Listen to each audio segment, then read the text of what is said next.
Hi everyone, welcome to my channel. My name is Lisa. I am a 44-year-old single person currently living in the Northern Virginia area. If you're new to my channel, welcome, and if you're returning, thank you so much for stopping back by. I really appreciate it. Today I'm going to go over my October monthly budget. So let me go ahead and zoom you guys in because it doesn't even take up a whole page. All right, now that I got you guys zoomed in, so big changes in the budget. Before I get started, if you guys missed my October monthly view, I had my check engine light come on in my car, and the hybrid battery is going out in my Civic. I have got to replace the car. I don't know how long it will last me. I'm hoping until February when the tags and the emissions are due, because it won't pass, and I'm hoping that it lasts me at least until then so that I can save enough money to purchase something else with cash. So big changes in the budget normally have tons of sinking funds, and totally everything is cut out of the budget. I have got to aggressively save some money so that I have a car so that I get to and from work. All right, so let's start with my income. So I do get paid twice in the month of October. So my monthly income for this month is going to be $3,400. Uh-oh, my pen's going out. Let's use this one. All right, so $3,400 for income. I am paid salary. All right, so my first fixed expense is my rent, and rent is $900. Now my rent includes all utilities. I don't pay for electricity, I don't pay for water, gas, sewer, none of that good stuff. I rent a basement apartment in somebody's home. It is a flat $900 a month, and that's it. All right, next is my debt payment. So I have 3 debts left. And this is just the total minimum payment for the month for those 3 debts. When I do my paycheck to paycheck budget, I'll break it down as to what each debt is, what the beginning balance is, the minimum payment, and the ending balance. But for the sake of a monthly budget, I just need the total. So it's $945.38 is my minimum payment. Next is Netflix, and that is $15.99.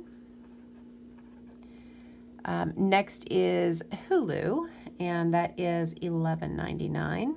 And I'm sure everybody knows this, but in case you are not familiar, both Netflix and Hulu, these are streaming services. I don't get cable TV down here in the basement apartment, so I pay for those so that I have a little bit of entertainment. Next is AT&T, and I have a GoPhone plan, so it's just it's a flat fee. I think I get 10 gigs of data, and that is $60.67. All right, so let's add all this up.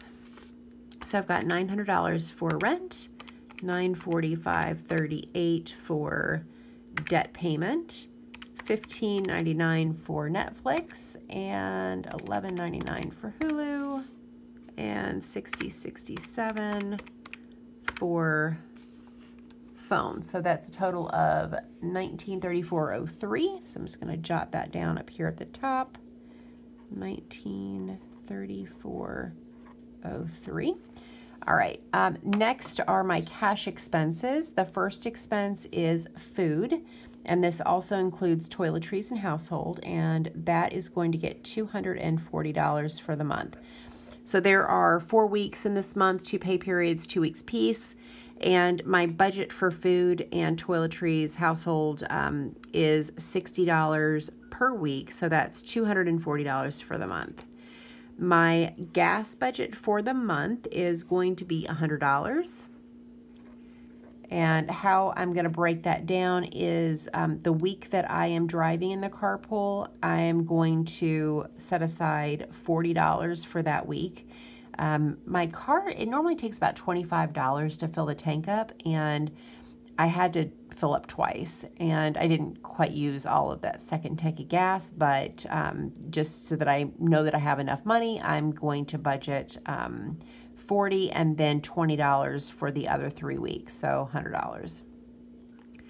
I'm missing a line and I realize it right now. So carpool is going to get 25. So with my carpool, when I drive the 1 week, you know, in theory, I should get $75 from the riders, but in case somebody is out and I'm working from home on Fridays now, I may not get as much. So I just want to have a little bit of extra. I forgot my fur babies. Oh. Okay, so fur babies is going to get $100 for the month. I finally got my kitty to the point where she is only having wet food once a day, so that's $10 per week. And I probably should have left the zeros off of that, but anyway, so $10 a week, and then a couple bags of dry food and some litter, and they should be good. So let's go ahead and add this up. So $240, let me try that again, $240 for food, $100 for gas, $25 for carpool, $100 for fur babies is $465. That's just the bare bones minimum. So $465. All right, everything else is going into savings for my car, so let's see how much that will be for the month. So I'm starting out with $3,400. I'm going to subtract $1,934.03, and then I'll subtract my cash envelopes, $465. So it'll give me right at $1,000. All right, so, you know, I'm cutting out my sinking funds. So you might wonder, well, what are you going to do with the money that you already have in your sinking funds? And the answer is I'm not spending it. That's the first thing. Now, it depends. It depends on how long my car lasts. If something happens and I need to replace it sooner, I will take every single penny out of the sinking funds that I currently have so that I can get another car. You know, what I'm doing right now, I'm paying, let me flip to my last budget. Okay, so for example, let me zoom you back out again. All right, so I had car insurance, for example. I've already paid the 6-month premium. I don't have a monthly payment for car insurance. This won't come due again until January. So let's say I wipe out all my sinking funds, which at the end of my last paycheck was a little over $2,200. So $1,000 with my October budget. If I could find a car for $3,200, that would be great. So I would wipe all this out. Well, my car insurance, it'll be due in January. I'll just start paying the monthly payment and maybe set aside a little extra until I could build up enough to, you know, get to a point where I could pay the 6 months in advance. And same thing with renter's insurance.